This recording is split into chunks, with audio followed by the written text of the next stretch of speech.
नमस्कार, मैं राहुल कठेरिया। कांग्रेस पार्टी ने चुनाव आयोग को हरियाणा की 20 विधानसभा की सीटों की लिस्ट सौंपी है और ये कहा है कि इन 20 विधानसभा की सीटों पर दोबारा से पुनर्मतगणना होनी चाहिए, यानी कि रिकाउंटिंग होनी चाहिए। कांग्रेस का गंभीर आरोप यह है कि इन 20 सीटों पर बेईमानी हुई है। लेकिन यहां सवाल सबसे बड़ा यह है, क्या कांग्रेस का चुनाव आयोग को यह मांग करना कि 20 सीटों पर रिकाउंटिंग की जाए जायज है? क्या चुनाव आयोग कांग्रेस की इस दलील को या इस मांग को मानेगा?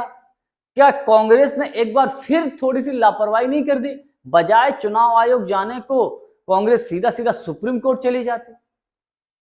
तो आखिर इन तमाम बातों पर मैं और अधिक चर्चा करूं, लेकिन उससे पहले यदि आपने अभी तक हमारे चैनल को सब्सक्राइब नहीं किया है तो सब्सक्राइब कर लीजिए और घंटी के बटन को जरूर दबा दीजिए।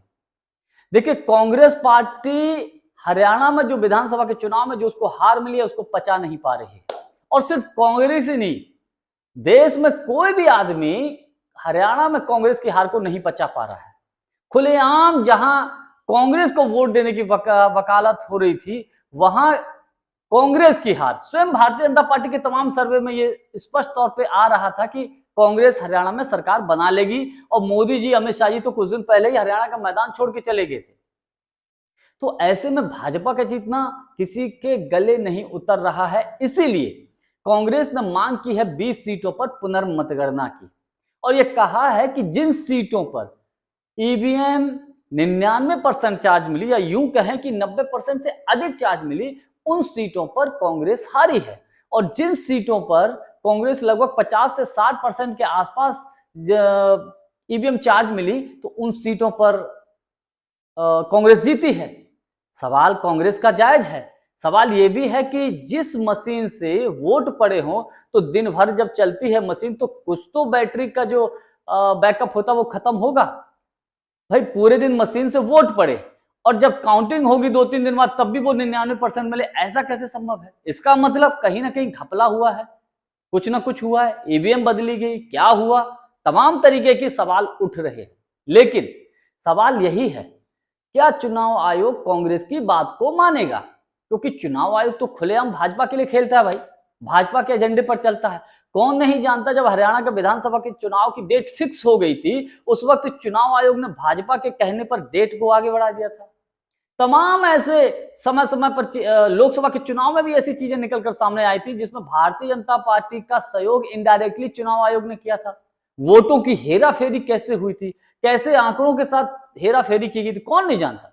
तो ये तो नाम का चुनाव आयोग है, लेकिन वर्तमान समय में हमारे देश के मुख्य चुनाव आयुक्त तो राजीव कुमार जी देश विपक्षी दलों को चूना लगाने का काम करते हैं। इनका नाम तो चुनाव आयोग होना चाहिए, इस चुनाव आयोग का। तो अब ऐसे में कितना कांग्रेस को लाभ मिलेगा, ये देखने वाली बात होगी।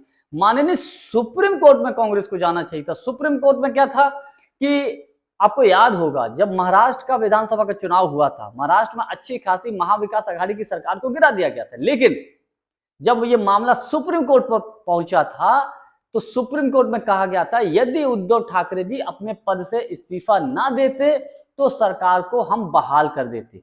तो कांग्रेस को, मेरा व्यक्तिगत ये मानना है, चुनाव आयोग के पास जाने की बजाय अगर सुप्रीम कोर्ट जाती तो हो सकता था कि सुप्रीम कोर्ट हरियाणा में जो शपथ ग्रहण होना है उस पर रोक लगा देती। ऐसा भी हो सकता था और सुप्रीम कोर्ट बोल देता कि भैया रिकाउंटिंग की जाए, फिर तो मजबूरन चुनाव आयोग को करनी ही पड़ती। और मेरा तो मानना कि बहुत मुश्किल है कि चुनाव आयोग कांग्रेस पार्टी की मांग को माने। खैर, अब जो भी हो, जानकारी हमारी आपको कैसी लगी कमेंट्स करके जरूर बताइएगा। बहुत बहुत धन्यवाद। नमस्कार।